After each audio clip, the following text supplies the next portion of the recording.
Is all that we see and seem but a stream within a stream? That's the question that I pose to you today, ladies and gentlemen. Yeah. You guys hear about John Cena? Yeah, John Cena fucking apologized in Chinese to the Chinese people for calling Taiwan a country during the promotional tour for Fast and Furious 9. Like, you know what I mean? Fast and Furious fucking 9, first of all. Like, that's really the bigger scandal. Right? Because there should not be fucking 9 Fast and Furious movies. But they fucking had John Cena record a video in fucking Chinese. So John Cena going fucking, you know, whatever. You know, whatever. Apologizing because he called Taiwan a country and China doesn't like Taiwan. But Taiwan is a country. Like, it's recognized as a country. What a fucking bitch. What a little punk bitch. See the video here. I'll show you the fucking video. Look. Look at this bitch. 你好，中国，这是叫西娜。我必须说，现在，在《速度与激情》中，我做很多采访，很多。所以在一个采访，我 God.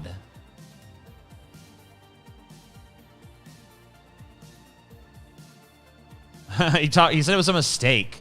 He's literally letting China dictate reality to him. And the studio is too.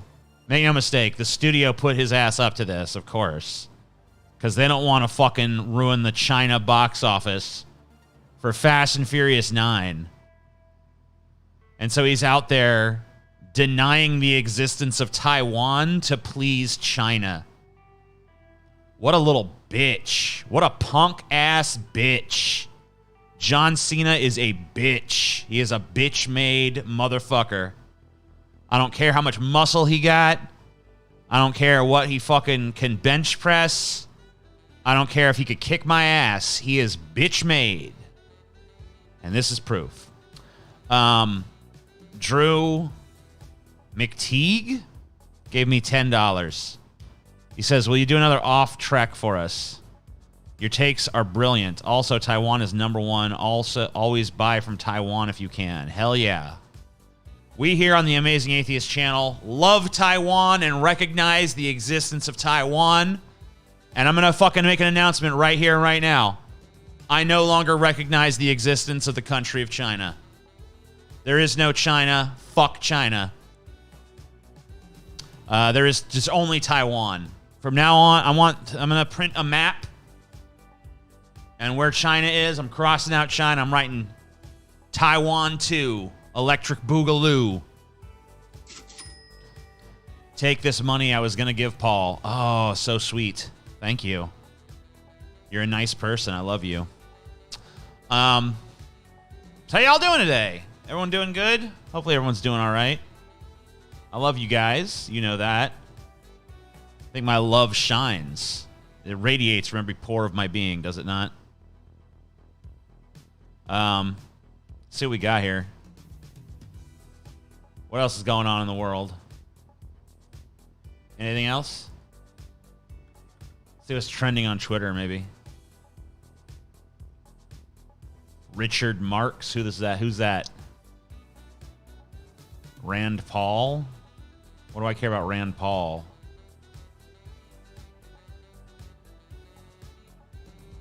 Okay, Richard Marks. Songwriter, performer, recording artist, producer. Someone's upset at him because he did something? I'm confused what this trend is about.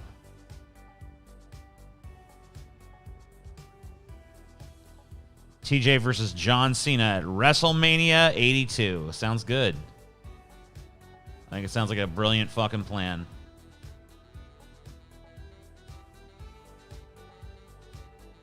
Yeah, I went to the dentist office a moment ago. They told me that I might need a root canal on this tooth. I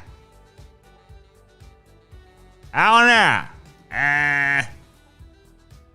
Yeah, I'm not looking forward to that possible root canal. That seems like it might not be delicious to me. It seems like it might be a sad day in fucking TJ-topia. Paul say call him on Discord. I'm not gonna be able to do my music then, because I have the way my settings are. I'd have to. Yeah, I guess I could do that. See what Paul is up to. What's he salty about today? Let's see what he's salty about. Let's see what's going on with the Pult. What is this? Blip, blip, blip, blip, blip. Where the fuck? Yeah.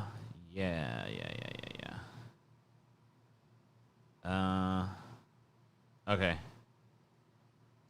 Oh, shit. Yeah, that's... whatever. I'll just turn that one off.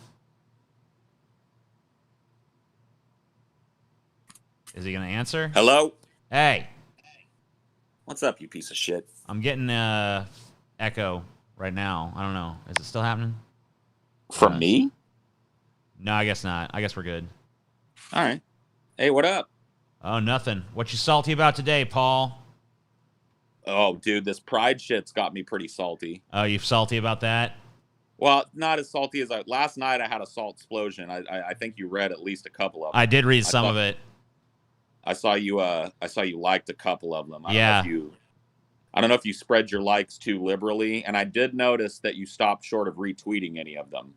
Yeah, I didn't retweet. You know, and that's like an indictment. That's called being ratioed, right? Well, no, ratioed is when there's like more responses than there is likes or. Okay. Yeah, I didn't get ratioed then. No. Ratio is like when your tweet has super high engagement of people responding to it, but no one's liking it. So basically, it's just like it's reflective of like this tweet has gotten traction in a bad way. I honestly think it's kind of an indictment of the stupidity of our culture that being ratioed on Twitter is like means something to people. Like, oh no, the idiots on Twitter disagree with me. No, it's like, okay. You just fundamentally explained for the first time what this ratioed shit means to me. I thought it meant that like you didn't have a whole lot of retweets or whatever. No, it's when likes. It's when you have no. It's when the responses to your tweet are vastly outpacing what would be expected. Right. For like, so there's more. Like if you have a tweet with like on you, yeah, like 600 responses and like 25 likes, then you know it's like, oh, okay, this is. So there's more people in there fucking on you than there are liking your content. Right. I get it By a gigantic margin. I got it. Okay, now I understand. Yeah. So that's a ratio. Yeah, I mean, number one, I don't understand. Like, do you understand at all where this controversy like started? Why did this start up? Like, why did people? As far as I can tell, it's because you've seen the photo, right? There's like a photo that's like of a dude with a leather hood on or whatever being led on by a leash. No, it's like there's like a little girl with a little rainbow flag and shit.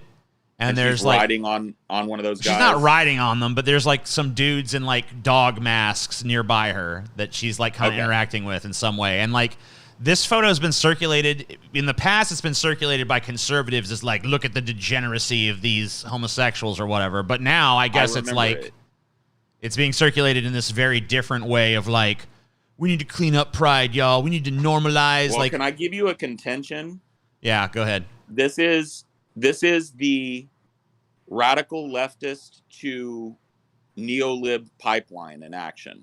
Yeah. Because now we have, I was talking about it last night on Ideology, we have people on the left, unironically and openly, making the arguments that I heard Rush Limbaugh making. Oh, back when I was a kid. Absolutely. Back when I was a closeted bi kid and Rush Limbaugh was more popular than he was before he croaked, he would talk about Pride as this degenerate gay bacchanal orgy that happened on the street. And he would use the same thing. What about the children? Yeah. We have to protect the children. And now we've got literal self-described like anarcho communists and shit saying we need to sweep the streets of fucking Pride and make it like a little day fair. So yeah. No, you know I mean, it's just like it's let me just say, I'll let you go in just a second. Yeah, go ahead. Pride, as I understand it, you can correct me. Pride, as I understand it, is not a parade. It's a protest. And it's about out of the closets and into the streets. It's about not being forced into the dingy bars and dingy back rooms and dingy hotels. Right. It's about we're going to let our freak flag fly. We're going to go out there in the streets and like, this is what we're about. And but now it's like, well, no, it needs to be sanitized. It needs to be watered down so it's more acceptable and palatable for mainstream. Like, what? For kids. It's really just for kids. So that I can bring my I mean, the children are always just the excuse though. Think of the children. But it's not really about the children. It never is. It's about censoring people. It's about trying to control others. It's about, you know, oh, well, we don't like this, so we're going to push it into the fringes. Like, fuck you. Eat a dick. Right. Or don't eat a dick. No, for sure. Don't eat a dick. Because it'd be too tasty for you, so. Yeah, jerk off to other people eating dicks like we know a lot of these people are. No, I don't know, dude. I just don't, for me, it's yet another example. And I don't mean to invoke Vosh here because I'll be accused of having VDS, but it's another example of somebody who's a supposed radical leftist, a self-described fucking, what does he call himself? An anarcho what? Communist? I don't know if there's what the anarcho hyphen whatever is. Right. I don't think anarcho-socialist is a thing. I think that socialism precludes anarchy, so I can't remember, but he's an anarcho something, right? Yeah. I don't know. He's making, dude, did you read that tweet where he was like, Pride should be... He seemed like he was all over the place. Like, I don't know. Like, well, dude, I really feel like he's got his finger up in the wind on this issue, made a bad take, got a lot of blowback from it, and then now he's got another take. Wait, oh no, I was saying, no, I wasn't saying that, I was saying this, It's like, dude, where's the horse cock loving Vosh that I gave my heart to? Come on. Well, dude, I mean, yeah, dude, the guy is fucking all about kink and shit. And I'm not saying like, dude, anybody, have you ever been to a Pride event, TJ? Yeah. I was in one in Belgium. Yeah, I didn't go. I didn't go to one, and that must have been cool. I went to one in San Francisco, and I didn't attend the whole event. But let me tell you something. Yeah. There were like this idea that the entirety of Pride is just like dudes leading around their fucking twinks on leashes is ridiculous. Right. That's there though. And that should be there. It belongs there. It absolutely belongs there the same way that titties belong at Mardi Gras. Like if you are allowed to bring your child to a Mardi Gras parade. Like, and there are Mardi Gras parades that are family friendly and there are ones that aren't. But you can still bring your kids to the ones that aren't because it is a public place. Right. But if you bring your kid to Mardi Gras and they see some fucking big old floppy titties, that's on you. Or somebody gets that's not at the fucking, oh, well, we need to rein in the titty. No titties for Mardi. Like, adults can't have this anymore because it's in a public space and someone might bring their kids. Like, you know what? Don't bring your fucking kids. Don't bring them. And I keep, what about the poor LGBT kids? Blah, blah. Yeah, well, you know what? They can wait till they grow up then. All right? No, dude, it doesn't. They don't even have there can be events for them. There can be separate shit for them. That's fine. But the stuff that's for adults and traditionally has been, and by the way, the gay people who fought for gay rights throughout fucking history have all been fucking freaky. Okay? Like, go look at the fucking gays that fought against the cops at Stonewall. They weren't a bunch of fucking suit wearing, like, we are respectable gays, you know? Yeah, they were fucking at the gay uprisings that happened in the drag queens and fucking crazy fucking BDSM freaks and all kinds of stuff. street kids, leather that were selling daddies. ass on the fucking corner, and all stripes of freaking. Why can't there be fucking separate gay events people. for adults? This was an event for fucking adults. That's the It was an point. event This has started by always been adults for adults. adults. This was always for adults. Jesus. People are ridiculous on this shit, dude. That It's just like you tweet can't. that I made last night, It's just like the orthodoxy of fucking Vosh shit. Like once Vosh has made a take, anybody who like defies it is gonna have to deal with this bullshit static coming at their. Well, at where them. do you think that flows down from? Just because he's the fucking king shit. Well, not only that, but he doesn't do anything to stop that shit. He encourages. Well, it, why would obviously. he? Back when I was in his position, I wasn't trying to stop shit like that. I loved that. See, I would if I saw people fucking like blindly following me and making these kind of fucking stupid defenses of my shit and just parroting what I say everywhere. Well, it's like, I don't want that you're shit. not gonna feel like a defense of what you say is stupid. You know what I mean? Like you're gonna be like, yeah, my righteous army of fucking do-gooders out there. I don't fucking know, bro. Dude, you got more to fucking say about Vosh than I do. I went on his show one time. I've watched a few of his shit. I follow him on Twitter, and I sometimes see a lot of bad takes there and shit. Yeah. I think I like way more of Vosh's takes, but I mean, I don't like this prudishness that seems to be emerging, and I feel like it's a direct response to some of the stuff that's been said about him. You know, like he almost feels like he has to overcompensate or something. So it's like because he's got like these, little incidents in his past where he was kind of kinky with people or whatever the fuck. Right, and I feel like it's like there's like an overcompensatory, like, oh well, I gotta do this other thing. But I like. Well, there's also this other thing about Vosh that I don't know if you're aware of, but he has this weird daddy complex with this other streamer, Destiny. Yeah. Which I don't know how much of Destiny shit you're aware of, but Destiny's basically. I have never been able to fucking watch Destiny. I don't blame you. His political shit is almost unwatchable. I watched him though back in the day because he was not a political streamer back in the day. He started as a Twitch streamer that was a semi-pro StarCraft player. And he was funny as fuck. He would meme while he was doing it. He was edgy too. Yeah. Like he was, because we're talking about like 2009, 2010, 2011, 2012. This is when he started streaming on. And I used to hear all the time, of course, people like, you got to watch Destiny, you got to debate Destiny, you got to Destiny.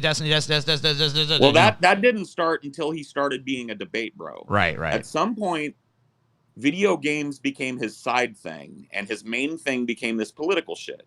And his political views kind of evolved over the years from typical, what I would call like lefty, traditional lefty stuff, like lefty electoral participation stuff, to basically neoliberalism. He's basically an unapologetic defender of capitalism as a system and the agents of it. Unironic defender of Joe Biden. And Vosh started as a member of his community.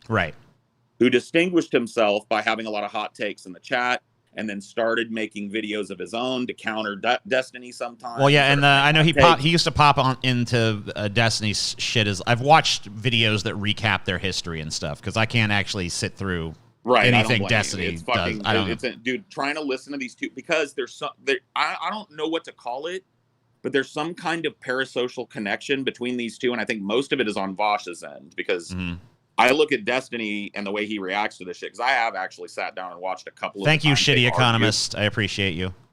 Yeah, Shitty Economist is awesome, by the way. He donates to me quite often too. Yeah. So yeah, thank you, dude. Thanks, Shitty. I wish you didn't have a name that made me call you Shitty, but thanks, Shitty. Thanks, Shitty. Thanks for the money. Idiot. Thanks, you horrible prick.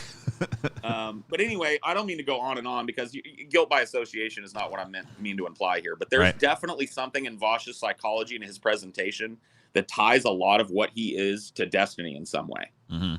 Whether he's against him or for him, because he oftentimes will adopt Destiny takes, while simultaneously denouncing Destiny as this guy that's kind of lost to neoliberalism. And to some extent, he defines himself through his agreements and disagreements with Destiny, like to this day. He recently said, and this is not a fucking quote I'm taking out of context, you can go fucking watch it. Yeah. He recently said, when talking about Destiny, and I quote, think about a person that actually says this.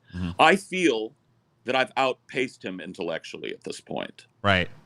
Destiny fucking watched the stream that he said that in and died laughing. Right. He was like, who says this shit? Like, what do you mean? Like, what? I mean, it's just like, it's kind of, so yeah, like, that's what I'm saying. It's like Destiny is like his measuring stick of like, yeah, Right. it's probably he started off like, I want to be like Destiny, you know? Yeah. And then it became, I want to pass Destiny. And now he's like, now I feel that I have. And, you know, so it's like, but it's still defined through that though, you know? It's Dadstiny, man. Dadstiny, yeah. I mean, I can kind of get it because, I mean, I definitely have people like that I've measured myself against and stuff, but, you know. Understood, but, like, isn't it a more They're private not measurement that forces internal growth and not this public fucking out? Because, like, here, I've talked about this. I want to get your thoughts on it. This is a good venue for that Sure, shit. go ahead. On my streams, I've talked about what I've started to call, and I don't know what else to call it. Maybe you've got a better name for it, but I've started to call it philosophical daddy syndrome. Okay. Where it's like young men, mostly, that I notice do this. I'm not excluding young ladies from it, or older men. But you've noticed it in young men more. I noticed a trend. Yeah. It's young men. Right. Find an older man, and this was the Jordan Peterson syndrome. Find an older man that they feel is wise and telling the truth, and just hitch their fucking wagon to their star. Sure. Right? Yeah. And Vosh has a ton of these dudes. You've got these dudes. I've got these dudes, right? Sure. And I think it's negative. I think this idea that you find this one person from which flows all of your philosophical takes engenders intellectual laziness in people. Yeah. And I call it out in my own community on ideology when I see it. I call it out when I see it with these other creators on the platform that I'm on, with Vosh and, you know, these other guys, Destiny, these people that just seem to have been like, whatever take this person takes is my take. And even if it sucks, I'm defending it to the death. Even if it sucks, it doesn't suck because it was said by this person. Right. No, I see that. And, you know, I think that also there's like a live vicariously element to a lot of this shit. I think that, you know, to some people, like when I was doing my atheist content or my anti-SJW content, it was like I was taking the frustration of a certain group of people and vocalizing it and being like, I am the conduit through which this shall be expressed. Right. And they were like, wow, this guy is saying all the stuff about religion that I want to say to my like conservative friends and family, but I can't. So it's like, oh, the vicarious thrill of that. And with Vosh, it's like, ooh, I'm vicariously living through. Oh, yeah, I win every debate, and I'm the greatest intellectual on this platform, and I fucking anybody who opposes me, I just destroy, I lay waste, you know?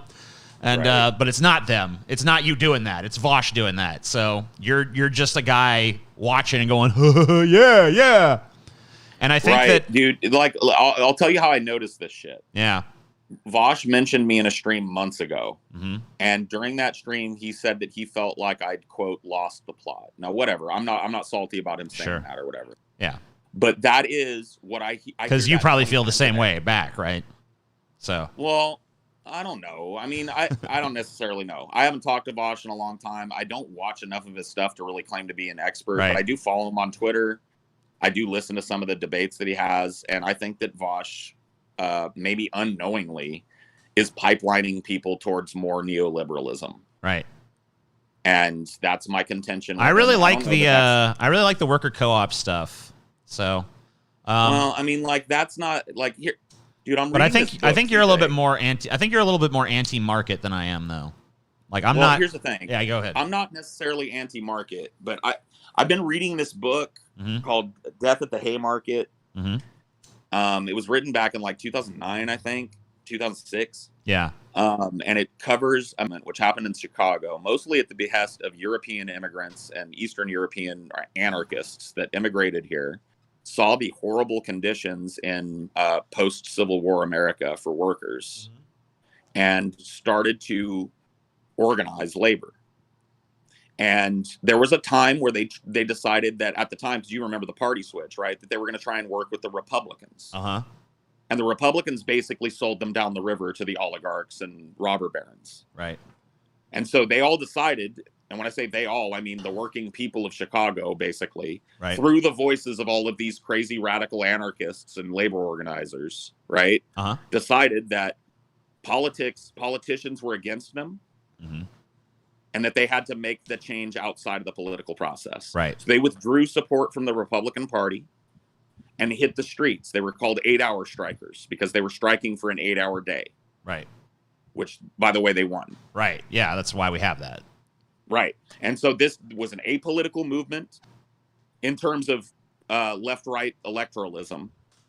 This was a movement led by literal self-described anarchists. Right.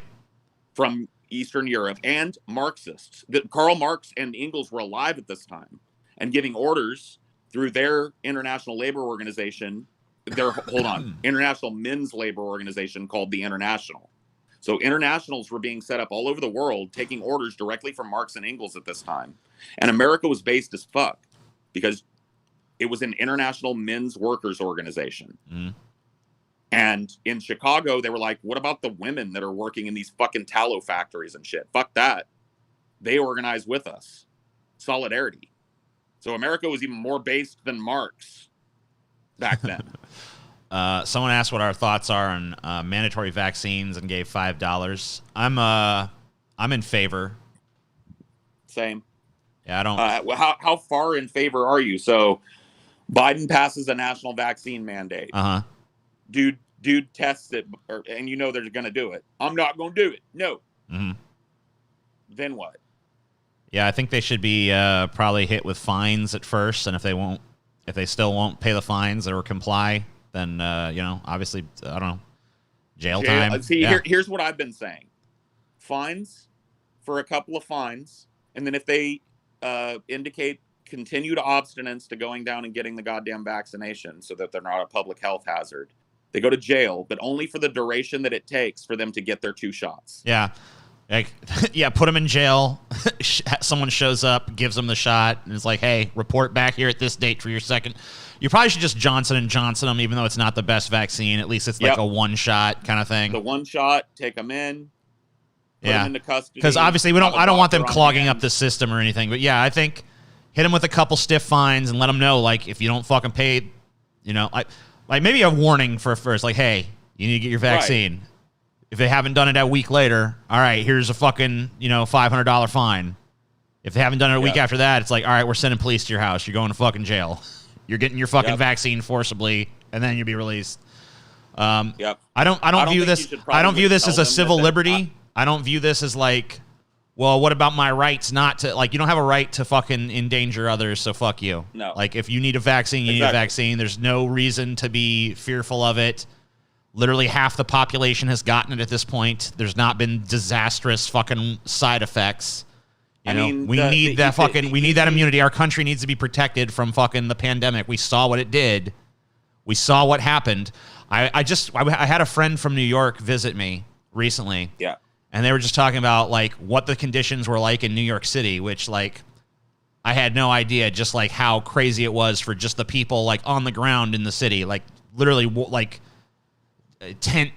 medical tent cities and fucking, trucks filled with bodies rolling down the street. I mean, it's fucking insane.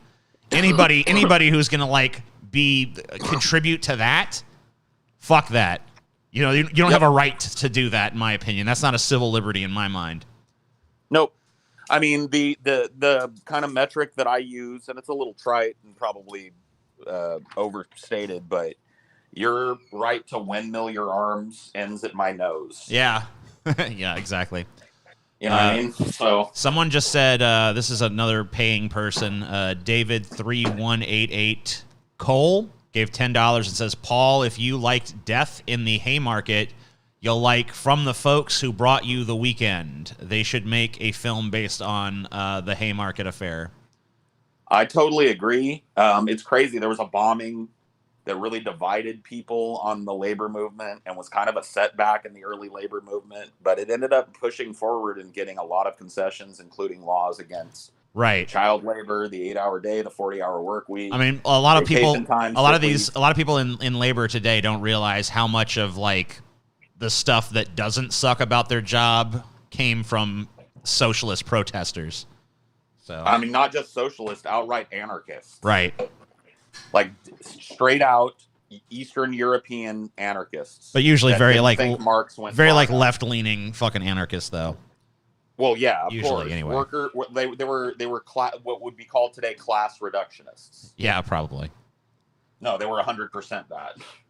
There's no probably about it. And that's another thing that I want to get your thoughts on. Maybe is like, I think it's time for some class reductionism. I don't agree with the term. I mean, I feel like you know what? I don't agree with the term either. But so here's what, if people are going to use it, I'm going to start advocating for it because. Well, here's why I don't like. Here's why I don't think it's. I don't think it is reductionist. I think that there are issues that are like, we know that, for instance, let's use the example of the black community, right? I mean, we know that they are disproportionately affected by poverty and unemployment and a number of other factors.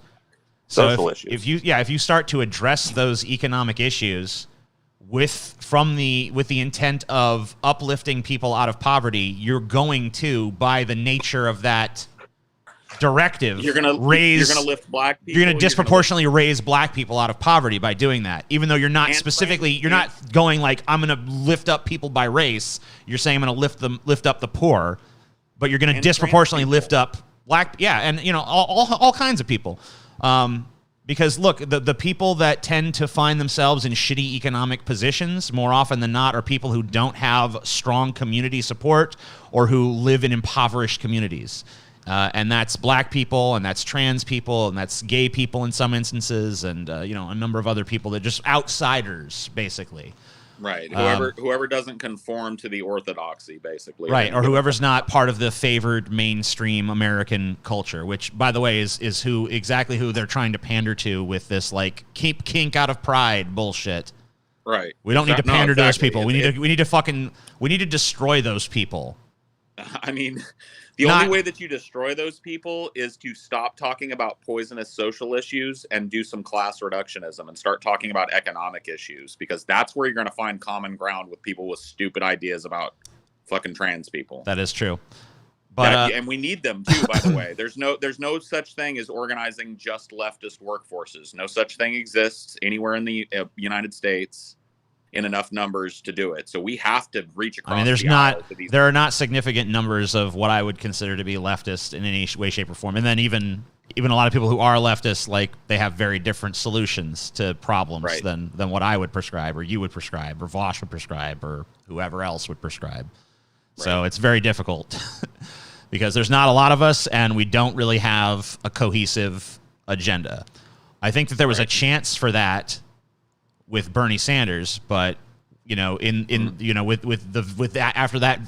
he became unviable, the power vacuum, for power over the meager might of the American left became, I will have it. It's like, even if we were all united together, our power would not be that great. So it's kind of like, why are we squabbling now? Maybe squabble when you have power to squabble over, if at all, but. Well, I mean, I think we can't wait around for that power to just come out of thin air. We've got to start trying to develop it, in my opinion. But I mean, that doesn't happen. In order to develop it, I feel like there has to be a cohesive, like, united, at least on something left. Like the nascent movement of people walking out of these jobs because it costs them more to work there than it does not to. I mean, like, economic populism to me seems like it should be the fucking engine in the fucking car. Well, that's what it is. Right. The first labor movement in America that established all the meager labor rules that are being chipped away at, by the way, every fucking day with every presidency. You still got an 8-hour work day, but it takes people 2 jobs to fucking support themselves now in a lot of cases. So that's not factored in. You're working a 16-hour work day at that fucking point. So a lot of the fucking problems of labor have been slowly, like, a lot of these things that were won back in the 1800s and early 20th century have been slowly chipped away at and will continue to be because the same economic situation is developing that existed at that time. Robber barons owned huge swaths of giant companies and set the labor rules within their companies and would not budge because there was an endless supply of immigrant labor coming in to exploit. We covered on Flash Fried a number of maybe a couple months back, actually, the return, the impending return of the company town in Nevada. Yep. We've seen that wages have remained completely stagnant, which when wages remain stagnant for as long as they have, that amounts to a decrease in wages because not only that, they've not kept pace. It amounts to a decrease in the economic leverage of the common person. Right, and we've seen that the class divide has only gotten stronger. I mean, I did a video. I don't know if you watched my video on millennials ain't got no money. But, yeah, I did. But it's basically just like our generation has basically nothing. The generation coming under us is going to have even less. The Zoomers are going to have even less than we do.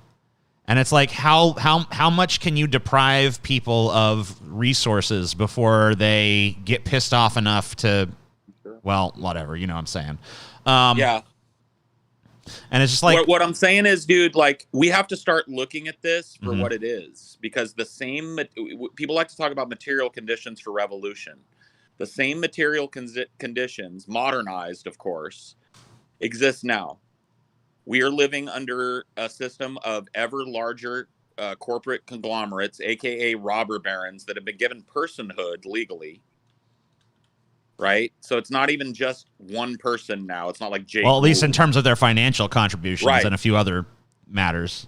Right. But you see what I'm saying? Like, with the same material conditions are developing, flat, stagnant wages for something like 45, 50 years now.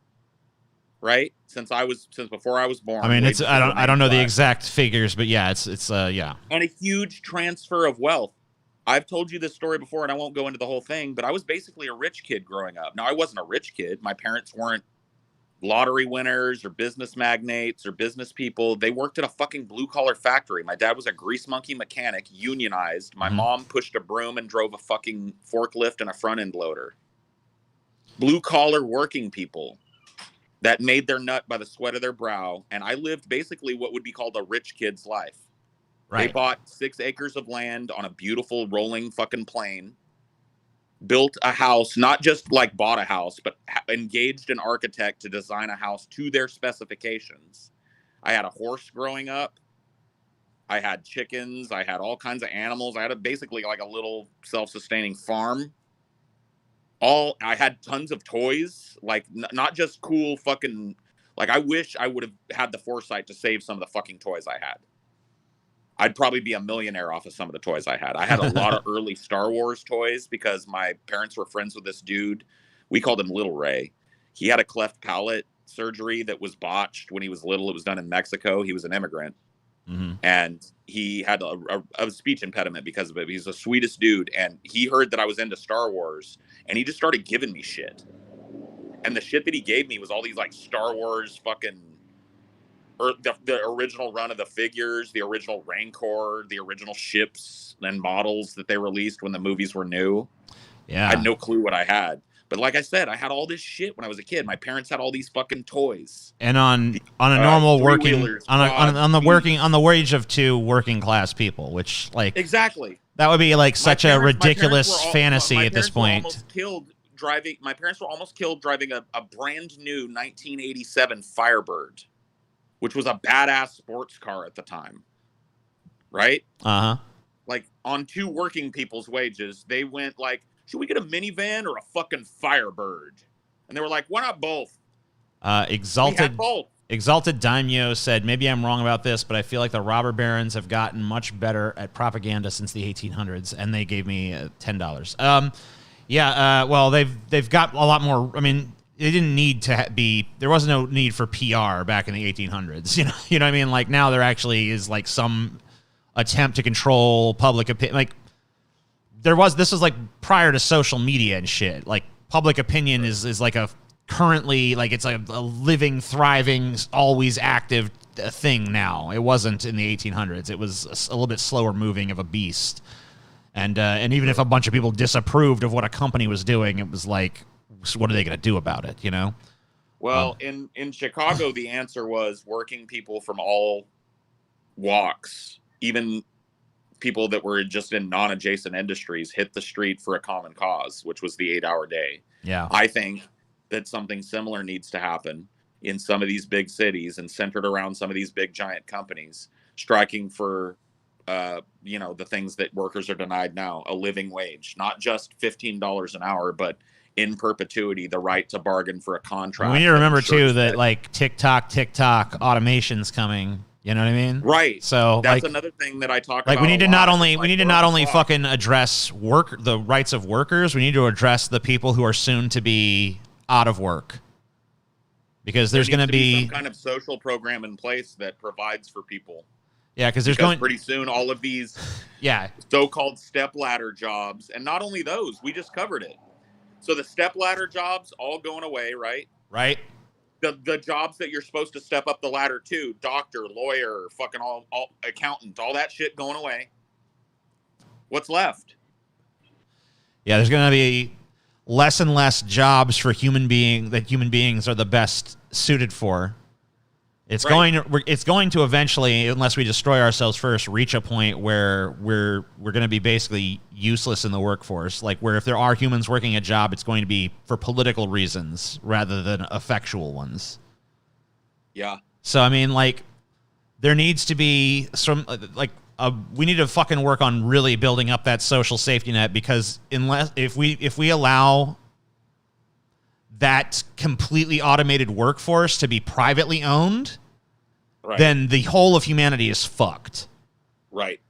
We basically have to get from private ownership to completely public ownership before automation totally wipes out the working class. So what we really don't even need public ownership. The concept of ownership as it exists, like to really, because you're I'm not saying you're leaving it out on purpose, but you didn't mention a huge existential crisis that's looming in the next. And we're not. I mean, I'm sure there's about 100 of them looming. So yeah. Well, one of the biggest ones and one of the scariest ones is the so-called wet bulb temperature at the equatorial belt, right? Where about 40% of the world's population lives. By the way.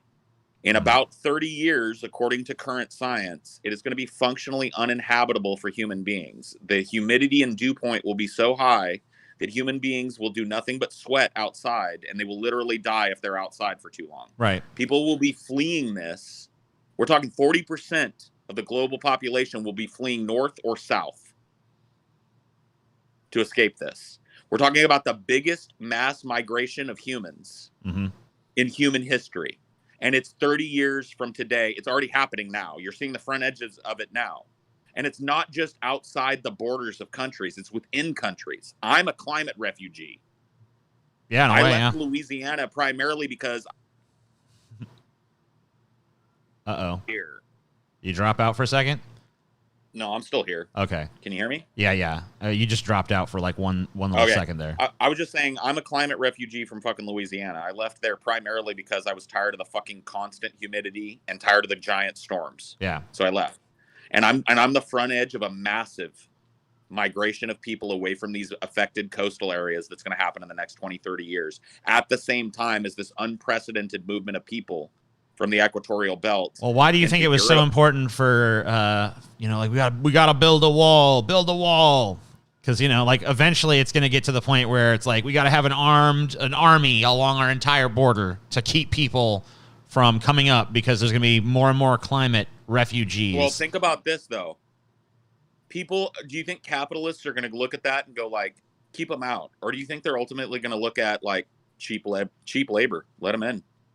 Yeah, I mean, it kind of depends. Of the global labor market, any nascent fucking union that has started to happen, any unionization movement that started to happen, flood the market with so many scabs that are willing to work for peanuts because they're desperate that the union can't fight them anymore. Boom. Yeah. That's how they're going to do. That's exactly what's going to happen. That and the most unprecedented housing crisis in the history of humanity. And those very same people, too, while they're hiring those people, will fucking foment them as a scapegoat so that when the shit does collapse, instead of blaming the wealthy business interests that manufactured the entire fucked up situation, people will be like, oh, it was these damn immigrants. It's like, well, no. It was the people who fucking destroyed the environment, thus causing those immigrants to migrate here in the first place. It was the people who used those immigrants as scab labor to destabilize unions. It was the people who did all of that. But but it's really easy, especially, when you have to demonize when you have the worker. when you have so many people in America that have, racism embedded in their fucking psyche. It's really easy to be like, no, it was the brown person. The brown person was who did it. That still exists in my little hometown, TJ. I know.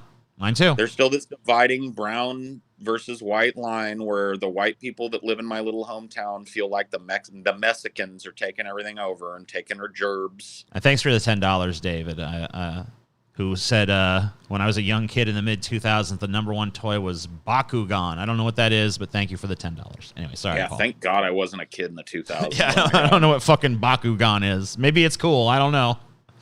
But I don't know anything about it. Blaze says, I work full-time for a decent-paying construction company, but I have to board for a place to live and drive an illegal uninsured car to get by. After bills and groceries, I barely got enough for gas. That's fucking ridiculous. I hear it from so many people across the board. I hear these same kind of stories. I hear it from people who are not just working shitty jobs. I mean, I hear it from people who are working, the kind of, good, decent paying, supposedly office jobs that are supposed to be wow, that's the cushier sort of white collar job. And those people are struggling. Those people can't make ends meet. Those people can't afford to buy a house. Those people can't afford to fucking pay their car note. Those people can't afford to live without, starting 15 credit lines. And it's this is so broken that anybody who defends the system at this point, they just have to be an idiot, right? They're just there's no Well, it depends on what you mean by defending the system, TJ. Because I don't mean to fucking be contentious, and I don't want to start a fight. It's fucking goddamn early in the morning. But I believe that part of defending the system is legitimizing the system by continuing to elect people and put your faith in people that are going to perpetuate these economic injustices. But I'm talking about I understand we've hashed that out numerous times, but my stance on that. You know mine, but. The thing I'm talking about is people who go a little further than just I'm going to do harm reduction or whatever. And obviously we don't see eye to eye on that, but I'm talking about people who actively defend who really still tout the pull yourself up by your bootstrap rhetoric, who really still tout that if you're poor, it's your fault. Even I've known people who are poor themselves who tout that. Oh yeah. Well, Southern people, right? In the South, poverty is almost seen as one step shy of nobility. You're just on the step up to nobility if you're poor in the South. There's a lot of that fucking, attitude, and it's self-defeating. Yeah. I don't know. I find it what does Chelsea think about this type of shit as a person that's from because I talk to Amelia about it a lot, and she and I see a pretty eye to eye. I think a lot of that has to do with her 3 years as an Amazon fulfillment center worker. Mm-hmm.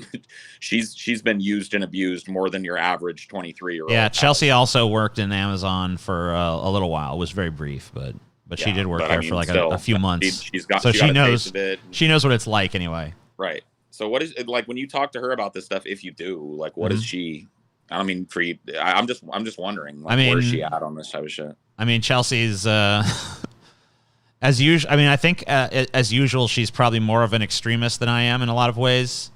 I don't know that I can really elucidate necessarily the opinions that she has on some of the stuff here, but be interesting to hear. I miss Chelsea. I think that's what it is. I'm looking forward. I mean, it's crazy because she's I guess she has kind of an all-American sort of girl look and stuff, but I mean, she's always been, to me anyway, from my perspective, kind of extreme in her, if she sees a problem, she's here's the solution, and it's usually that very out in her past too. I mean, not to invoke it again, but her refusing to fucking conform in high school. Right. She wouldn't. She made headlines around the country for not. I thought it was stupid to stand up and salute the flag and shit at high school, but I did it anyway. Yeah, me too. I thought it was stupid. I didn't agree with it, but I'm like, all right, fine. This is the part where we do this. I pledge allegiance to the flag of the Republic, and she's just I ain't doing this fucking weird shit. Fuck you. And then, just took on the whole system. And, lol, she could be Paul's daughter. And lol, you could be my son. What's that have to do with the price of rice in China? Anyone can be a millionaire if they work hard. Yeah, I mean, like, that kind of mentality is still with us. And I mean, it's just not, it's like a lie.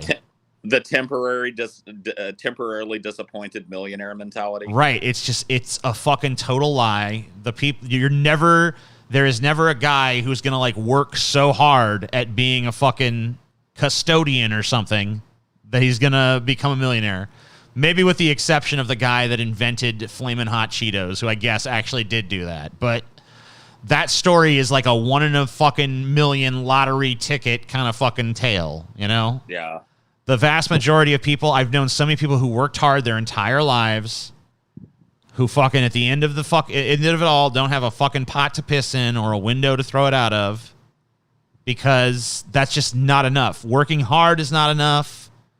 Being honest and fucking doing all the responsible things you're supposed to do is not enough. It doesn't make the fucking difference. Yeah. It never had. Well, it might have at one point, but it certainly doesn't now. Paul is a stinky doo-doo face. Wow. Okay. Damn. Well, I mean, Paul, you want to wrecked? You're just like, you're done now, right? You're over. I'm closing down my fucking internet. That's it. Yeah, shut it down. Shut it all down. Going off the grid. You can get rich by working for someone else, but not in most jobs. You know, you have to be like a professional athlete or something at that point, or an actor. Your avenues to that are closing off every day. Mm-hmm.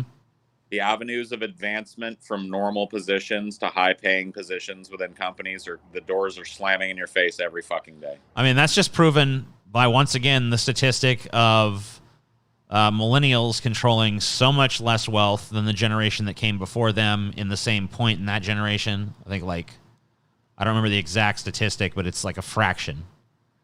And like, it just shows that as we march forward into the future, and the new generations rise up to replace the old, each generation is getting a rawer and rawer deal. And it's like, how raw does the deal have to get before people say, wait a minute, fuck this?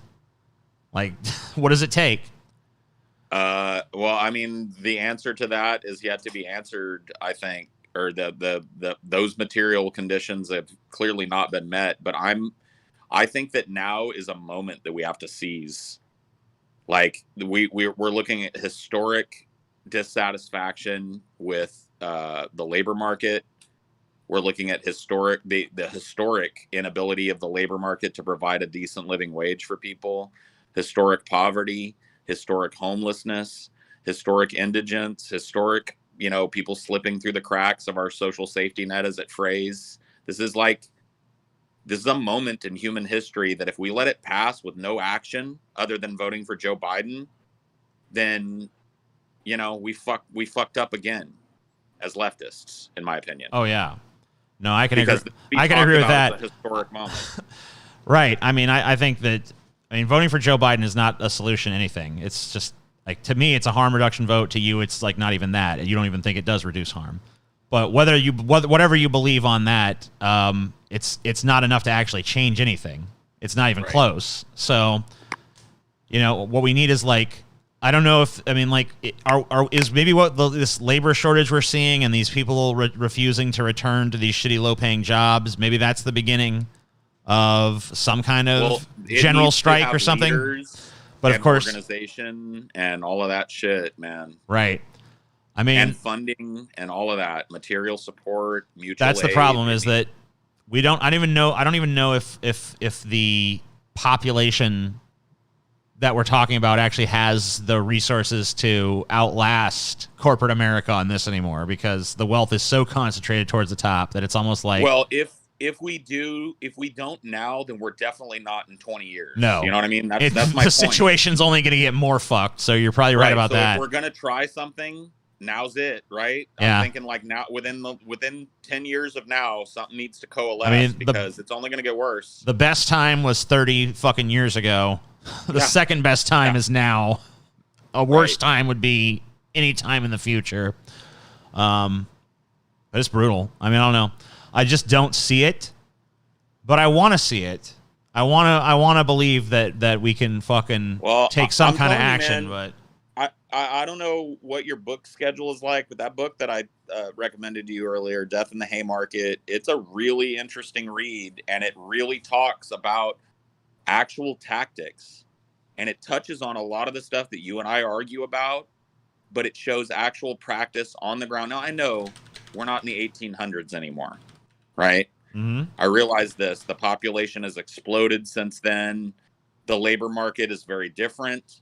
But the lessons from that movement being apolitical, like to the extreme, led by anarchists, which involved direct action, people hitting the fucking streets, not fucking sitting back and waiting for harm reduction votes to solve their problems and wringing their hands and going, well, we can't do anything else. They fucking hit the streets. They were being worked to death like donkeys in a field. Mm-hmm. Lumber pushers were a big part of this revolution, and they worked some of the most fucking insanely dangerous jobs in the world. They died in the fucking flume all the goddamn time. And they were paid fucking slave starvation wages. Yeah. You know what I mean? Well, I just bought it, so we'll see. Sick. Yeah. Yeah, I actually got it on audiobook, and then I just purchased it yesterday because I want to mark it up and read it. Yeah, I just bought a paperback, used paperback or whatever. Cool. I actually got my the Everett True book, by the way. Oh yeah, cool. Yeah. Is it good? Yeah, I mean, it's got a lot of comics that I couldn't find online on it, so that's pretty cool. That's really neat. Yeah, I did find out that Everett True is kind of like a teetotaler, though. He's well, yeah, that kind of sucks. He's kind of like anti-alcohol, right? Yeah, like he walks into like a bar, and he's like, he says to the bartender, "You sold liquor to a man already drunk." And the guy was like, "If not me, then someone else would have sold it to him." And then Everett's like, "Bah!" and bashes him on the head or whatever. And it's like, let people drink, Everett. It's fine. You know, if they fucking make an ass of themselves and bother you, kick their ass by all means. But, you know. Sure. Don't interfere with their right to drink. I don't think anyone should. Let them get drunk. If they're being publicly drunk or whatever, right. Acting their ass, yeah. Yeah, kick their ass then. Austin Price, $2. Either you guys ever going to have kids? No. No. Super Billy, $1.99. Is a personal wealth ceiling of $1 billion feasible? So my dad was a super capitalistic guy, and he was fairly right-wing, I think, sort of a right-wing libertarian. He did not believe in strong social programs and stuff like that. He did believe in universal health care, but you know, he was a little bit wishy-washy about it. But at any rate, one of the things that was kind of surprisingly very left-wing from him was that he did believe in wealth caps. He believed that there came a certain point where someone had accrued too much luxury to themselves, where it really became profane and obscene. It went beyond, like, you know, he did believe that if someone had displayed entrepreneurial spirit, and I think I pronounced that wrong, whatever, you get what I'm saying. Entrepreneurial spirit, and had made some sort of contribution to society in terms of creating something like an Amazon or something like that. That's obviously very convenient for a lot of people. That person should be rewarded by having some extravagant income, but he believed that there should be a cap on it. And I have to say, while I don't really agree with my dad on a whole lot of things looking back, I do kind of agree with the idea that there does come a point in wealth where it's like, okay, you've had your reward now. You're good. You don't need to control the wealth of nations. Like, one of the things I was commentating on the other day is that Elon Musk has enough wealth at his disposal, a lot of it in stock, obviously, that he could solve the homelessness problem in America 5 times over, which is just astonishing to me. So I don't think anyone should control wealth of anywhere near that level. My dad said a wealth cap of $10 million. I think that with inflation, it probably would be something around like $15 million today. And I honestly think that something like that is pretty reasonable. If you're going to maintain a market system with any sort of capitalist components, then you definitely need something like that, because no one should control the wealth of nations. No one should be living in opulence while other people live in tent cities on the street. Like, did you talk? Because I don't think we covered it, but Bezos has a yacht that has a yacht now. Really? Did you see that? The yacht with a yacht? Bezos has a yacht, what they call like a super yacht, right? That is so big that he had to buy a yacht to be a support yacht for his yacht. Oof. Yeah. Fuck that. You see what I mean? Right. That like, shouldn't exist. That's actually not even a joke. That just I know. Yeah, I didn't. A couple weeks ago, he bought it, and it was like a little news blurb. But yeah, I do believe that wealth should be capped. I honestly think ultimately, on a long enough time scale, we should just dispense with the concept of money and wealth and all that. But in an interim solution, I do think that caps should be implemented. Yeah, I think that $1 billion is actually not only feasible but ridiculously right. I think over the mark. To me, I would say somewhere like in the range of like 20, maybe 15 million. There are small countries on this planet that don't have a GDP of $1 billion. So. Right. So I don't know. I think it's obscene for someone to control that much wealth. I don't think it's ridiculous to me for someone to be rich. At least not. It is to me. Yeah, Paul will go a little further than me on this, I'm sure. But to me, I love Amazon.com. I love using it. I think it's wonderful. I think it's a great service. I got really no problem with Jeff Bezos being a rich guy. But I think that way more of that wealth should be going to the people who actually work at Amazon. I think that they should own a chunk of it.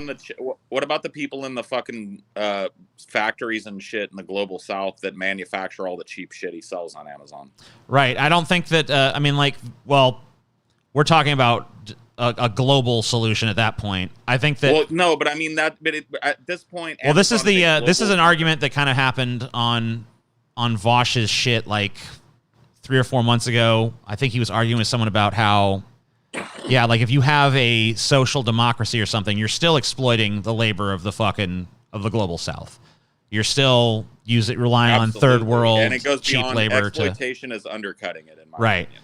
So we're enslaving and exploiting and stealing the natural resources of the global south to pay for our comfort. But here. Honestly, at this point, there's not even enough wealth in the bottom rungs of if Americans had to actually pay for things that were manufactured in America at American prices, we couldn't even afford it anymore because so much of the wealth has been deprived from us. The only reason that we're able to even live is because of the lines of credit that keep us in debt and the fact that so much of our shit is manufactured in the third world.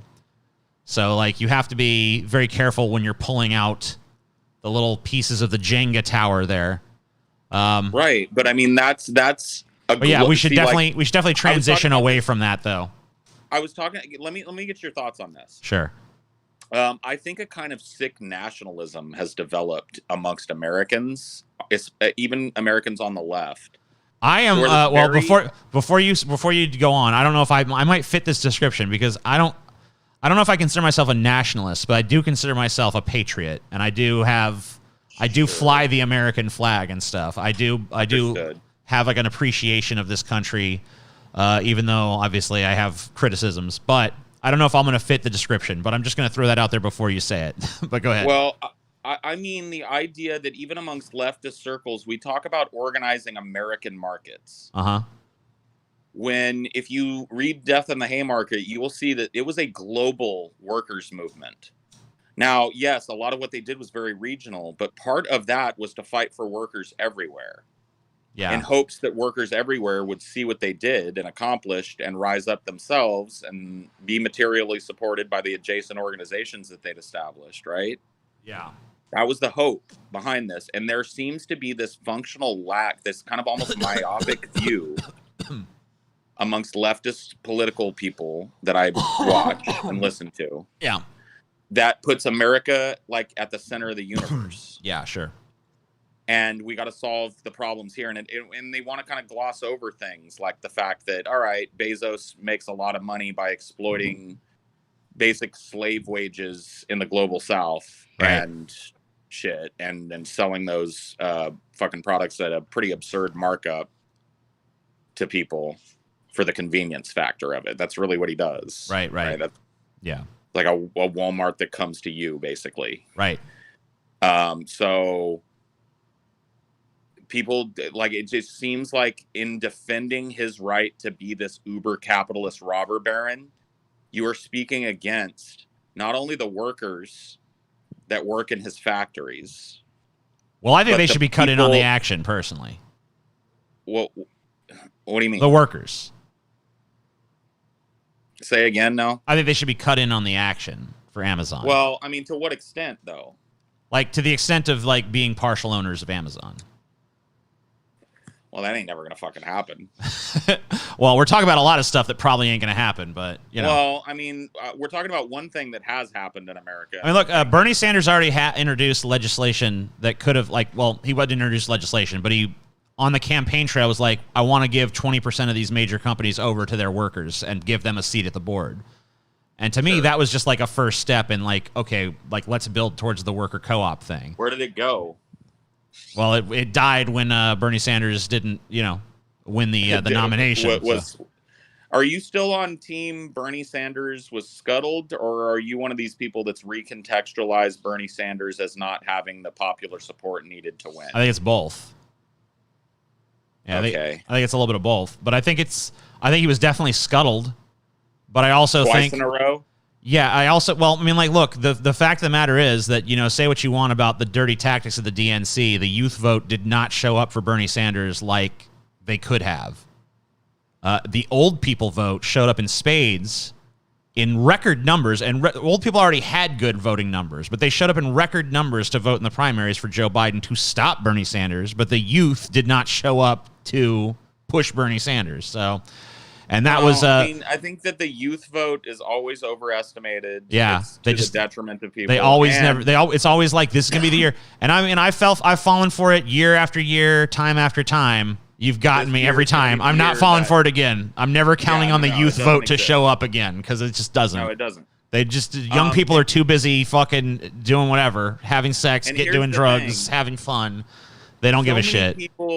So many people exist in what I call this, like, marshmallow center middle of American politics. They're politically uninformed, single issue voters that look to the news media and the way the wind is blowing to decide who's viable, right? Yeah. And so to me, it had nothing to do with popular support for Bernie. It had everything to do with the fact that just before Super Tuesday, which is the biggest electoral day, right? Yeah. The DNC coordinated a dropout of all affiliated candidates with a bending of the knee to Joe Biden. Right. And the only candidate who didn't drop out, of course, the only candidate who didn't drop out is the progressive Elizabeth Warren, who's taking votes away from Bernie Sanders. Right. So it worked out so perfectly to absolutely take the momentum that Sanders had going into fucking Super Tuesday that was only interrupted briefly by Joe Biden, a blue dog Democrat, if anything, winning a fucking southern state. No shit. Like, there was no way that a lot of people now, liberals, will contextualize Bernie's loss by saying, like, oh, Joe Biden got the momentum when he won fucking Georgia. No, that's pretty much, that's a very charitable interpretation. That's a fucking fantasy tale, is what it is. It's not charitable at all. But he lost momentum when literally every other candidate that was DNC affiliated dropped out and bent the knee to Biden on the 3 days approaching Super Tuesday. I did want to get back to this nationalism thing, though. Yeah. Because we kind of ran a little bit, we ran a little afield of it. But when it comes to the nationalist thing, I would say that there's definitely a streak of nationalism in me. I don't think that the exploitation of the global South should continue in perpetuity, but I definitely favor an America first solution and approach. Like, I am more concerned about the American system changing than I am reforming the entire globe. I think that's like a secondary interest for me. Not to interrupt you, but a lot of the people that you're kind of putting as a secondary concern to Americans are going to be Americans in 30 years. Yeah. They're going to be here. That is true. I mean, with the migration shit, you're right. And one of the reasons they're going to be here is our continued exploitation of the global South and our continued driving and climate change. the climate change that is making that place unlivable and unworkable, and our continued support, left and right, of despotic people in these places. Mm-hmm.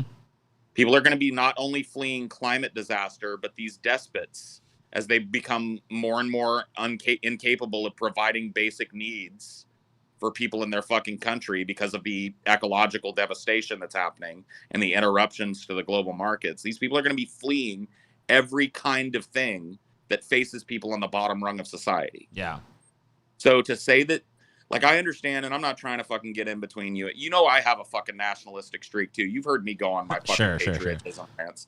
And you know that comes... I just feel like until we've actually mastered our own country, I don't really know what much we can do for anybody else. But don't you think it's poisonous for us as human beings, because our mothers, and not to insult our mothers, you know, I love yours and I love mine, shat us out on this piece of land, right, to continue justify ignoring what our comfort comes at the cost of. I just view it as like I can only change. I mean, I can't really even change things here, but like to the limited extent that I can even hope to maybe participate in something that might change a thing.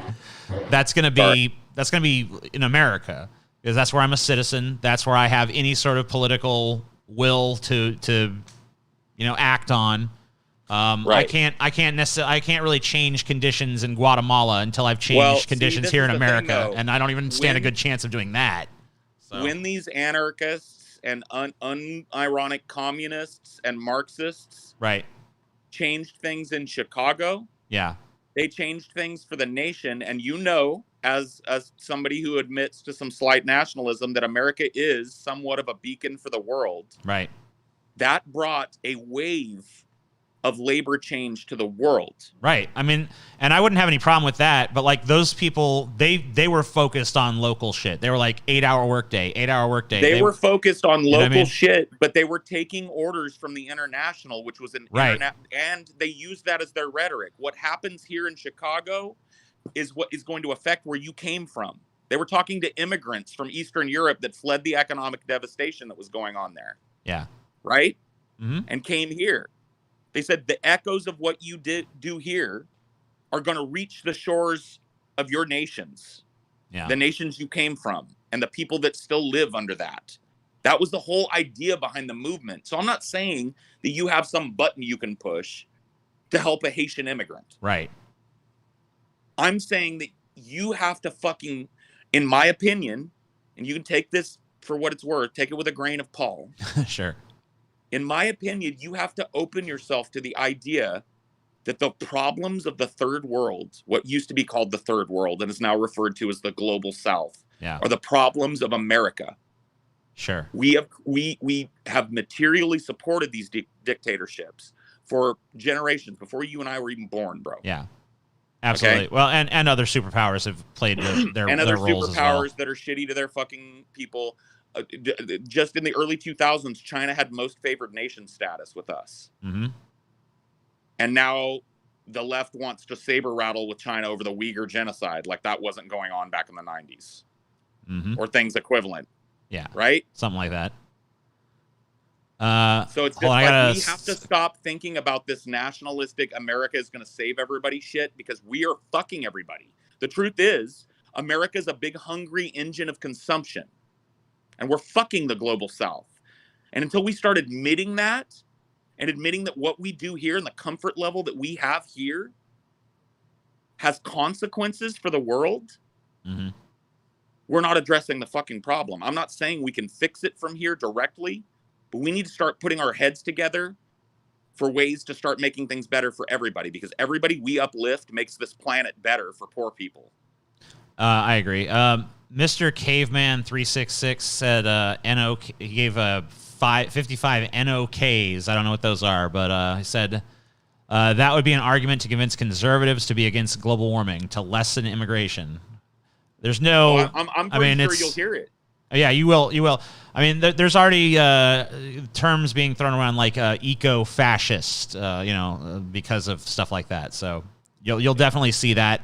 you're gonna see more. You're gonna see some interesting social and political movements emerge in the next 10 to 20 years. It's gonna get a little bit. It's gonna get only weirder, in my opinion. Fucking Waylon Nelson, people like that in your chat. He's probably banned out of my chat because I remember his fucking name. People that are more interested in fucking commentating on a phrase that I'm using, because now the colloquial term for the third world is the global south. Yeah. And instead of talking about what we're talking about, he wants to fucking like gotcha me. Yeah. In the chat. Fuck him. Global south. Whatever. Who cares? What do you want me to say? You want me to say third world? Would that make you feel more fucking? What do you do? If as long as you understand what's being said, why do you like? We don't need to. Because he's a nobody that has nothing to fucking add to this fucking discussion we're having, and so the only thing he can contribute is his stupid fucking little take that he hopes somebody goes hee hee. Paul said global south. Paul dumb. It's like whatever. Why does Paul lisp now? I'm on my phone, idiot. Yeah, quit lisping, Paul. Just a bit I'm of on my banter, fucking mate. phone, you stupid son of a bitch. Oh no, you paid. Yeah, well, making Paul mad is not a fucking accomplishment. All right, it's No, like Paul's are like it's a hair trigger away at any time. So, like, who cares? It's not a bragging right. This idea that like once you've made someone angry, you've won some kind of argument or something is like a silly notion, because there's people out there that are just angry. Yeah, I woke up today angry, motherfucker. So fuck I wake that up shit. every day mad. That's all a bunch of bullshit. Who cares? Yeah, I mean, I think that exploitation has to stop. My only thing would be that, I think we have to deal with I don't want to be one of these, like, we have to solve every problem here before we could possibly solve anything else. But until we actually have any sort of political will here to be able to influence foreign policy, like, it's hard enough for the left to fucking change domestic policy. We have no political will here already, right? So we need to abandon the idea of political will and start using direct action. Well, I mean, direct action to me, I was putting that under the banner of political will, like political will to do anything, whether it be electorally or indirect means or whatever, strikes or rioting or whatever the fuck needs to happen. But well, I mean, that's or what like I was mutual aid, that kind of shit.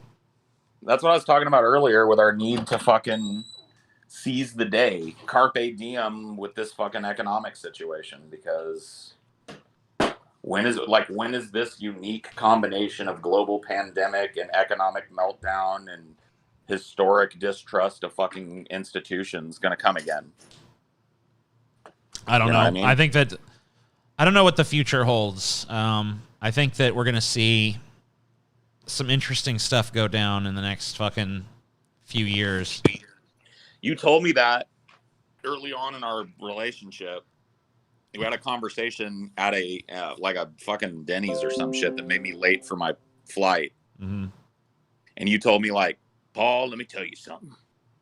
You and me, we're going to see some crazy fucking shit, dude. We are. This was the pre-Trump era, dude. Right. Dude, I don't know.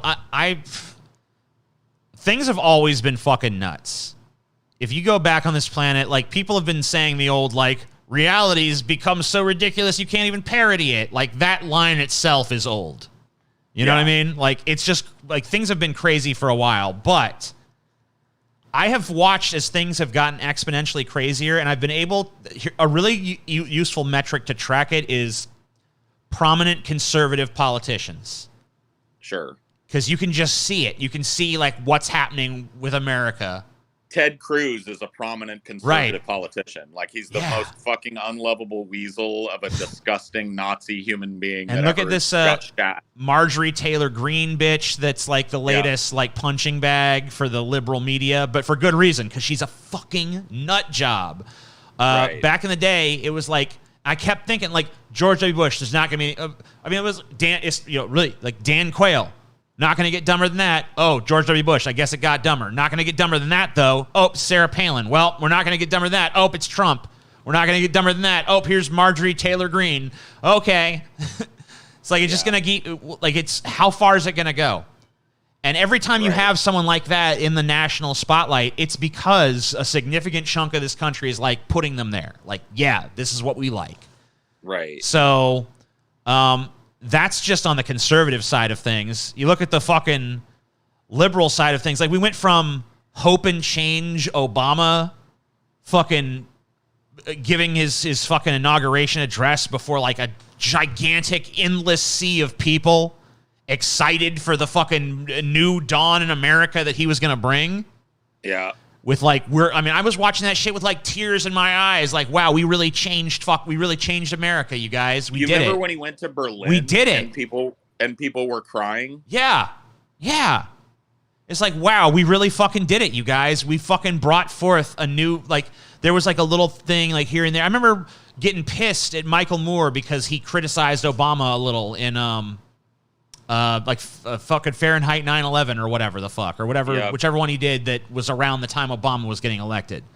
He had like a little, he was mostly effusive with praise of Obama, but then there was one little part where he was like, oh, but Obama did take some of that corporate money, and I was like, whatever.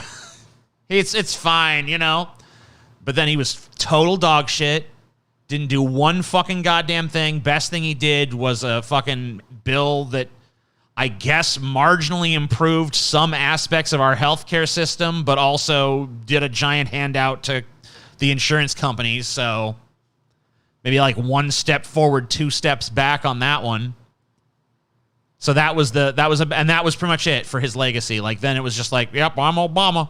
Here I am.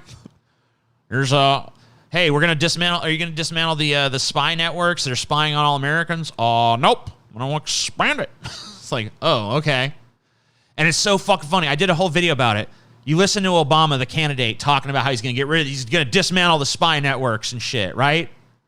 No more wiretapping. This is a violation of our First Amendment rights. Blah, blah, blah. You know, whatever. Right. Fourth Amendment rights or whatever. You know, blah, blah, blah, blah. Super passionate. I'm Obama. Remember old Obama when he used to have like some pizzazz and shit? I fucking juxtaposed it to like him 7 years later, towards the end of his second term, defending the very system that you'd seen him passionately dismantle before. Well, this happens over and over. And then it was just like this defeated, fucking sullen Obama, just like, well, you know, we gotta keep the American people safe. You know, it's like, oh man, they got to you so bad. They fucking got you, bitch. Like, see, here's the difference between you and me. I don't think they got to him. Oh, I do. You know what? I wouldn't think that if it wasn't just night and day between the two Obamas. It's so fucking clear to me. It's the same fucking shit. He just had a lot of charisma. This dude did not have any fucking desire to change anything. You know what? If there was, I disagree on this, because if there wasn't that charisma, and like if it was just a matter of he's a charismatic guy, he would have been able to turn it on for anything. He'd have been able to like, yeah, warrantless wiretapping is great. The NSA is keeping us safe, everybody. But he couldn't sell that. He just went out there doing it after he got elected is because he didn't have to anymore. No, dude, the reason he stopped, just keep us safe, man. The reason he stopped doing it after he got elected, TJ, wasn't because anybody got to him. It's because he didn't have to anymore, because he didn't need your vote anymore. I don't know. I think that there was a point in time when Obama was a true believer. I think that you look back at his days as a community organizer and some of the stuff he did back then, it seemed like a guy that really did fucking care. I think that he got into that corridor of power and the Bill Hicksian fucking moment happened, where they're like, we got you by the balls, actually, Obama. You might think you're the president, but we're the ones who are in power, and here's how this shit really works. But whatever. Whatever the case may be, whether he was just a fucking completely full of shit huckster from the word go, or he was just like a naive idealist when he went in, but fucking was manipulated into being a pawn of the system that wasn't fucking, didn't have the political power to change a goddamn thing. Whatever the case may be, the fact remains he didn't fucking change shit, other than give us some shitty healthcare that was slightly less shitty than the shitty healthcare we had before. Basically took us from an F- to a D- healthcare system, and it's slowly creeping back to the F-. So that meager little bit of positive change already just kind of like being whittled away at. I know that we got rid of the the mandate, right? Trump fucking killed the mandate, so that basically fucking guts it, and that's going to get rid of any price control that it would have. I mean, like, Obamacare, unless they can figure out some way to fix it, is pretty much going to fucking implode in a few years, and we're just going to be right back. It was dead as soon as the individual mandate was, or not the individual mandate, as soon as the public option was taken out of it. It was gutted before it ever was passed. That's true. Obamacare was a fucking stripped down version of what Mitt Romney was proposing. Right. It was basically a compromise of a compromise of a compromise. You know? It was the conservative pseudo health plan that funneled everybody and forced them to buy private insurance. It was a conservative's wet dream. Right. I mean, we know, I mean, like I've talked about it before, but the basic idea of the ACA was created by the Heritage Foundation as an alternative to the universal health care that, of all people, Hillary Clinton was pushing at the time as First Lady. Yep. So basically, they did not like the fact that the First Lady was out there pushing for universal health care, and so they came up with their conservative alternative to fix the system, and that basically was the ACA, which was first instituted by Mitt Romney in the state of Massachusetts, and then later adopted by Obama as like, oh yeah, let's do this system because we can get conservatives on board. But of course, as soon as Obama embraced it, lo and behold, it became communism, and then it had to be negotiated down to something even less effectual. So it literally is a compromise of a compromise. Because I don't even really think that there was a compromise involved. And see, this is the thing that, like, I think differs between you and I is I don't trust a politician as far as I could pick them up and throw them. Right. And so I presume that there was never really an intent to provide people with an actual health plan. Yeah. That it was all just meant to be this kind of veneer come up with by the Heritage Foundation. It was just a further movement of the Overton window to the right and a further movement of what passed for the left wing in this country to the right. How many times are you guys going to have this stupid conversation and never do anything? What would you have us do? Tell me what I should do. I'm an idiot. I hate these dumb. Tell me. Wait. No. Like, I want to know what I should be doing. Well, like, never mind the fact that what the fuck are you doing? Yeah. I mean, what do you want me to do? We're sitting here having a conversation about the problems of the world, and you're commenting in the comment section of that conversation about how stupid it is. So aren't you even more of a waste of fucking space, time, and energy? Because you have nothing to add of value?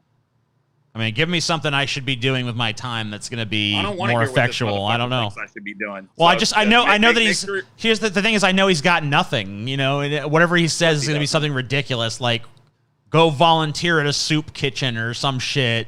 I don't know what he's going to fucking say. It's probably nothing, but even if he does, it's going to be something totally bereft of fucking reason. So, healthcare is great, but their health will get fucked up to the point where they're. I don't even know what you're saying. I shouldn't start reading something before I've vetted it by reading ahead. Yeah, I guess I'm not quite as convinced that everything is like pre-planned and like, you know, like the Democrats and Republicans like, all right, so first we're going to do this, and then you guys are going to counter with this, and then we're going to counter with that, and then we'll settle on this. Like it's all just planned out like a wrestling match, you know. And then you're on the ropes, and then I'll come at you with a clothesline, but then you'll get me in the pile driver, you know? Like, I don't know that it's, I don't really know that it's, I don't believe that it's like quite to that extent. I think there's some collusion, but I do think that there are actual teams with objectives. Well, why did the same corporate interests back both sides? I mean, for the same reason that if you're going to be a businessman selling weapons to one side in a war, you're probably gonna say to yourself like, I'll sell weapons to the other side in the war as well, you know? Right, but like in this particular instance, wouldn't it not make sense to back one side if their intent was to chip away at corporate control and to give more power to working people? That's what the corporations have made sure that that's not on the agenda of either party by buying both parties. Right, and so anyway, whatever. I don't want to get into it. Okay. It's just like we come to the same fucking goddamn solution about it, but disagree on the fucking, I don't even know what we disagree on anymore. Sometimes it becomes a little bit too lost in the nuance, maybe. I don't fucking know. Why do you guys think America is the only developed nation without some kind of universal health care? I think that there is a fuck you, leave me alone streak in the American people that has been exploited by business interests. They make it seem like universal health care is going to be this thing that's very cumbersome, and it's going to be like, oh, it's going to be like a really big imposition for you. They've convinced enough people that it's going to be an imposition, to the point where the people are like, just leave me alone. I don't want your damn government health care. Keep your government hands off my health care. Leave my doctor alone, blah, blah, blah. I should be able to choose whether I want medical this or that or the other, So it's like, it becomes like a libertarian freedom issue for a lot of people, even though it's really irrational and stupid in my opinion, but... Isn't some form of Medicare for all supported by like 70% of people in this country? Yeah, but then when you tell people that it gets rid of their private insurance, it goes down. But yeah. I mean, it seems to me like it's nowhere near as controversial an issue as people try and paint it. Now, maybe it's painted that way in the media. By the way, the news media is absolutely complicit in all the problems. I mean, something like fucking... I mean, even a majority of Republicans in most polls support some form of universal health care, so... It's really fucking, but there are, I mean, you get enough people in there like, oh, I don't like blah, blah, blah.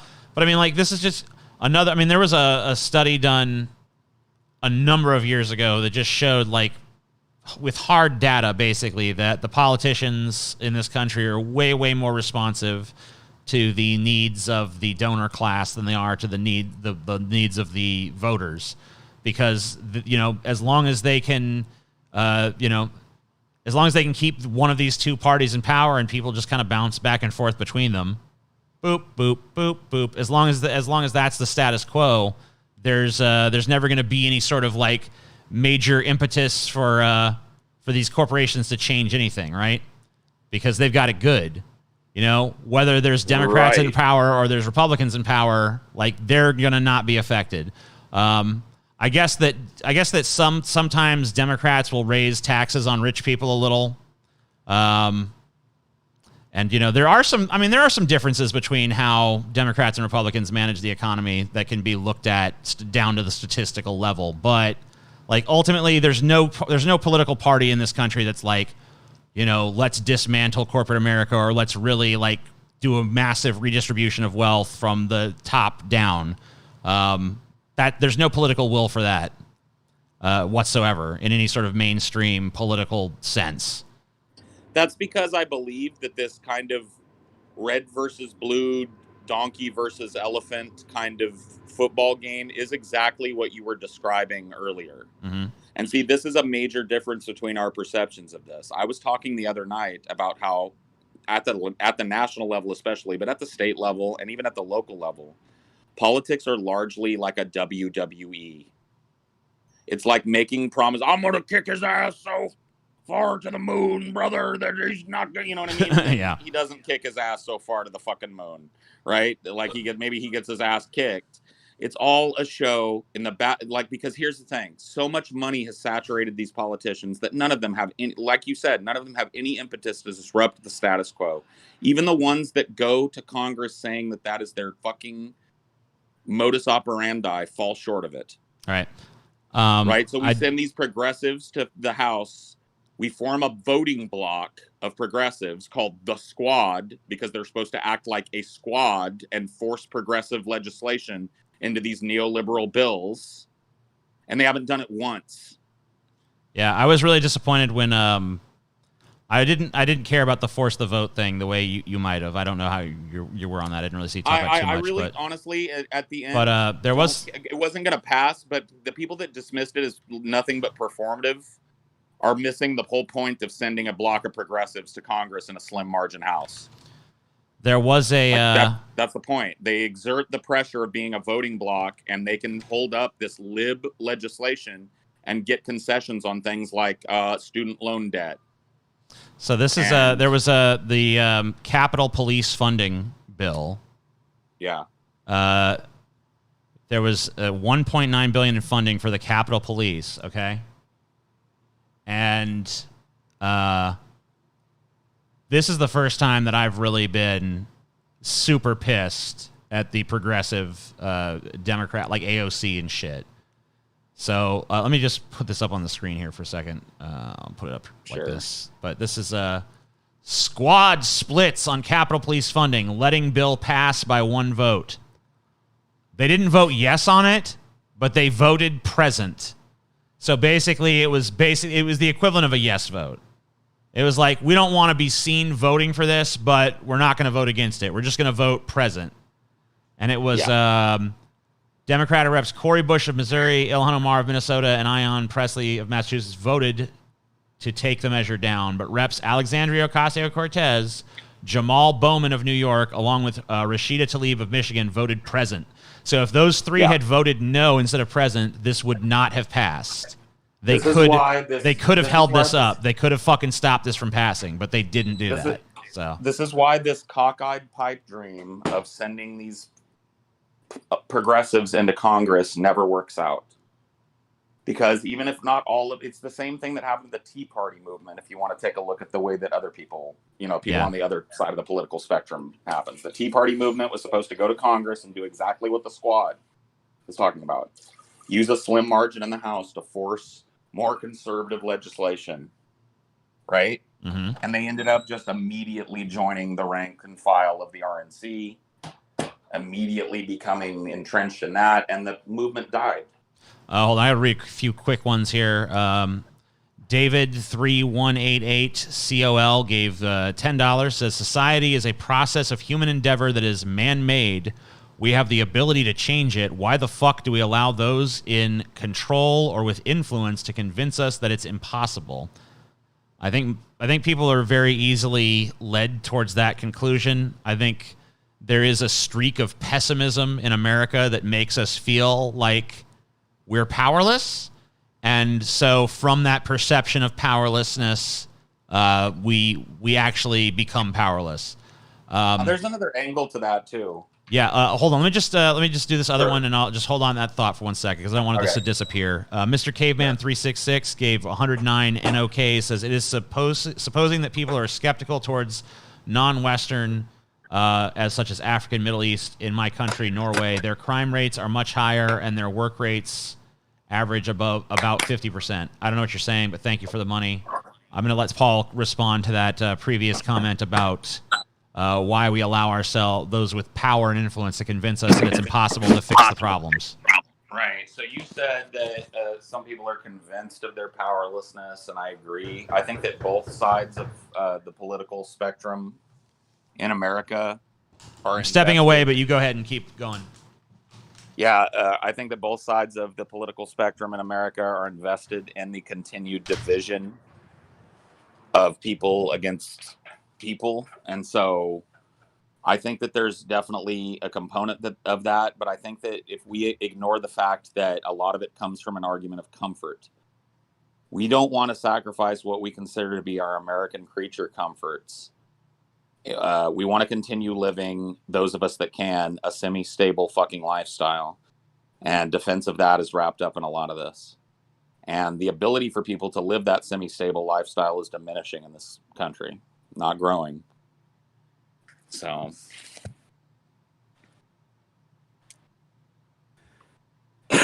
oh, shut up, Death Rat.